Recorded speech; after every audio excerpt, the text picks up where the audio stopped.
Hello, this is Dr. Sai Praveen Harnath from Apollo Hospitals Hyderabad. I'm a critical care and pulmonary specialist. Today we're going to just have a conversation with our critical care team, and we'll be touching on some topics which a lot of patients keep asking us.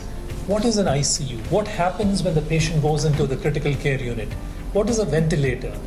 Will my family member come out of the ICU soon? What is sepsis? So many medical terms are thrown around when your family member gets admitted that there's a lot of confusion. A lot of our time at Apollo Critical Care is spent in discussing with the family on what the medical problem is, trying to explain to them what is actually going on inside the closed doors, and also explaining the benefits and the risks of being in a critical care unit. So I'm going to talk to my colleagues today. I'm going to introduce them one by one. We have Dr. Subba Reddy, who is the Chief of our Critical Care Division. He's a coordinator for the Critical Care Department at Apollo Hospitals, Jubilee Hills. In fact, he's also the chairperson of the Indian Society of Critical Care Medicine, Hyderabad branch. And he's an expert in critical care and especially neurocritical care. I have Dr. Sudeep Selga, my colleague, who's an intensivist here at Apollo Hospitals, and he is in charge of the adult and advanced critical care unit here at Apollo Hospitals. And I have Dr. Nagaraj, who's a critical care specialist here at Apollo Hospitals, managing one of the ICUs. So I want to start right off and ask Dr. Subba Reddy. Dr. Subba, you see so many patients who've had neurotrauma, who've had strokes, who end up in a neurointensive care unit. And I'm sure families ask you, when is my patient or my family member going to come out of the ICU? How do you handle such a question? Thanks, Dr. Sai Harnath, for calling us today. I'm more interested in neurocritical care. So we do get patients with head injury, severe head injury, and strokes, and patients with brain infection, and some patients with continuous fits. So, and when somebody is not very conscious and they're not responding much, elderly people, we call it as encephalopathy. We don't know why these people are like this. So when they come to the ICU, like family will have a lot of questions. How many days they're going to stay in the ICU? Patient is in coma. What type of care they require? What is a neurocritical care unit? So they will have multiple doubts. And if you look at any intensive care in India, like all major hospitals have good intensive care units. And these intensive care units, we have public intensive care units in public sector and private sector. And private sector intensive care units are little expensive. The cost is going up every day, and then they will have multiple doubts what's happening. So it is our duty to interact with the patient family members and to explain them what is going on in ICU, what is wrong with the patient, everything we need to explain. That we call it as counseling. And daily we talk to the patient family members to facilitate this meeting, because the doctors are busy, the ICU doctors are busy, the neurologists are busy, the neurosurgeons are busy, and we need somebody to coordinate all these people and call them for the family counseling. So what you're saying is that when the patient gets into the ICU, you make sure that the family members get some information on what is happening to the relative, then you call this meeting every day, so all the consultants are sitting together, and you already round on these patients, right? When you hear this word called rounding, so you are actually going, examining the patient, talking to the nurse, finding out what happened, then talking to the junior doctors and understanding what are the reports for that day, the blood tests, the x-ray, the CT scan, then deciding that, okay, today's evaluation and plan is this. Then you talk to the other specialists, then you tell the family this is what is going on in the counseling meeting.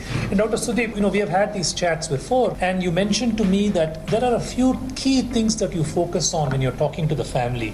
Do you mind sharing with us, what are those important things? When I heard you say that, I thought, these are very good points which everybody should know about. Regarding what is called as counseling for the patients, the moment the patient enters into the ICU, first and foremost important is definitely the patient attenders are in a lot of mental stress, actually going through a lot of trauma mentally as well as physically, because some person or the other from the family will be standing in front of the ICU 24/7. Either the family, their parent or the spouse or anybody. Somebody will be in the morning, somebody will be in the afternoon, they'll be taking turns and they'll be sitting just in front of the ICU.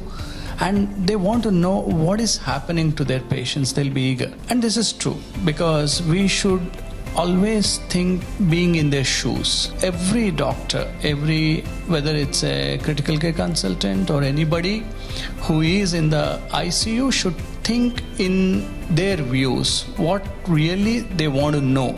because when the patient is in ICU, it's a terrible situation. They are in shock. More than the patient, actually, the patient attenders are in shock. So the moment the patient comes to the ICU, first thing, we should try to calm them, what the situation is, what the patient is facing. The most important, we should be very, very sincere to the patient attenders. So the patient might be suffering from the septic shock. Actually, I take care of a medical ICU, which is called as Advanced Critical Care Unit. So when the patient comes to the ICU with an infection and multi-organ systems are involved, multi-organ failure will be there. Patient may be in different gadgets, whether it's a ventilator, whether it's a dialysis machine or whatever it is. So patient will be in very critical condition. The moment you come out of the ICU, you talk to the first attenders, first come to know who they are, very close relatives or the siblings or whatever it is. So try to tell them what the patient first is suffering in their own language. Yeah. Sorry to interrupt. In what way your advanced critical care unit is different from the regular critical care units? And when the patient attendant, when the patient is in advanced critical care unit, they will have more stress on why my patient is here. Yes. So how are you going to tackle that? Absolutely, sir. So when the patient usually comes to our unit, the patient will be on ventilator, patient will be having arterial line, the central line, and like even the ECMO, the extracorporeal membrane circulation, if the patient oxygenation is not good, sometimes we need to put a patient on an ECMO machine and give better oxygenation when the blood flows through that machine and reaches into the body of that patient with a good oxygenation. So these are the different types of ways where the patient will be monitoring in an advanced way. And the advancement of that ICU is there are 3 to 4 level monitoring. First, there is a central monitor in front of the nursing station. Then the monitor which is already there inside the patient room. And we have an individual rooms where the patient will be isolated from one to another to prevent cross infections. And one more monitor which is just outside the patient. The patient can be visualized even through that when we are taking a round outside the rooms. And all these 3 are connected to the electronic ICU where they are also monitored. Thanks, Sudeep. So I think that's a good segue into the next point I was going to suggest. So, Dr. Nagaraj, we've had these conversations also about during the COVID crisis, when we were in the middle of the surge, there were so many patients in the ICU, outside the ICU, who had very severe lung infection and their oxygen level was low, they had breathing difficulty. I know you were part of the team helping with the electronic ICU. Can you just share 1 or 2 thoughts on what this remote monitoring actually does? One of the things I want you to tell me about is sometimes families come from far away. They have to come with their extended relatives. They have to leave their homes and their work and their school behind, and the cost goes up. It's not just the cost of the patient care, but the entire cost of the family coming and staying in the big city. In your experience, have you seen situations where using the tele ICU or the electronic ICU has made a difference, especially during the COVID crisis? So, like electronic ICU, what is its meaning is literally like from the patients. Actually, our number of intensive care units in India, when compared to our population is almost 130 to 140 crores. And our number of ICU beds are, when compared to that population, is very, very, very less. Almost 72 patients, 1 ICU bed is there, according to the calculation. And number of qualified intensivists in India is almost 15,000 in total qualified intensivists. So all of them cannot reach to that particular patient in the remote areas. So to connect to that, this electronic ICU concept developed. Electronic ICU is like, suppose that whatever from Apollo Hospital Jubilee Hills, we are having electronic ICU. Here we are connected to so many centers and different hospitals all over different states of the India. Almost we are connected to thousands of beds.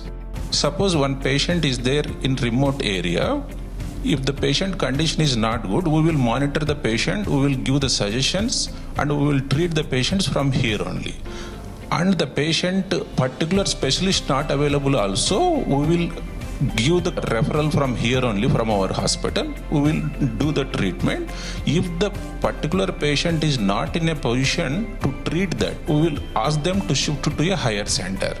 Like that, we will form a bridge to remove that criteria of that setup gaps. We will try to fill that.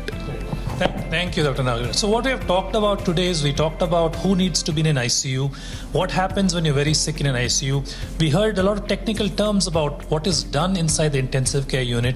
We talked about patients who may have a neurocritical care illness, advanced shock, advanced respiratory failure. We even talked about the latest concepts of ECMO as well as using the tele-ICU to bridge the gaps in critical care. So as you can see, our team is coordinated, cohesive, and we have the latest technology, and we are always updating ourselves. If you look at our website, for instance, where you're probably watching this video, we have a bunch of information about various kinds of critical care protocols. The main good thing about all of this is anybody can practice this as long as they have the setup to do critical care.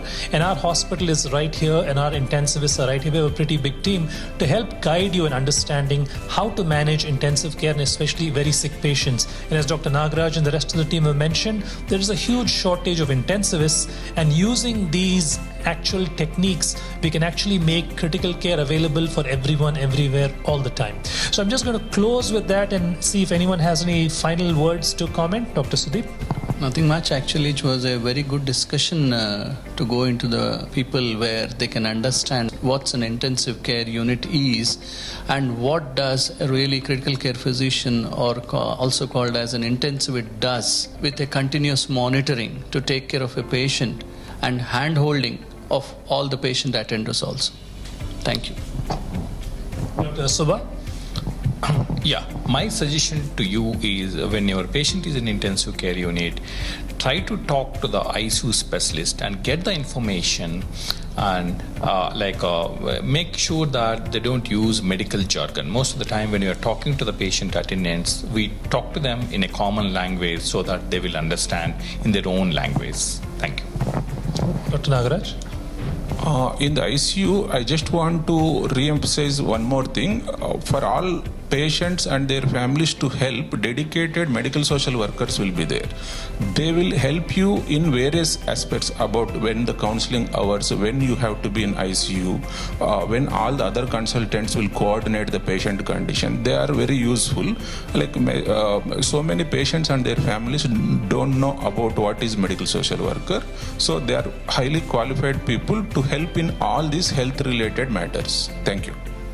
Thank you all. And I think in closing, I would just tell you to remember probably three things. One, when you meet the critical care team, introduce yourself, try to get a detailed history of what happened and get all the old medical records. Second thing, appoint one member from your family who will coordinate the communication with the rest of the team so that there is no confusion in terms of what is being communicated and everybody knows who to approach in an emergency. The third suggestion would be write down your questions so that you know what to ask and so that you can also share with the rest of your relatives so you don't forget what the answers were.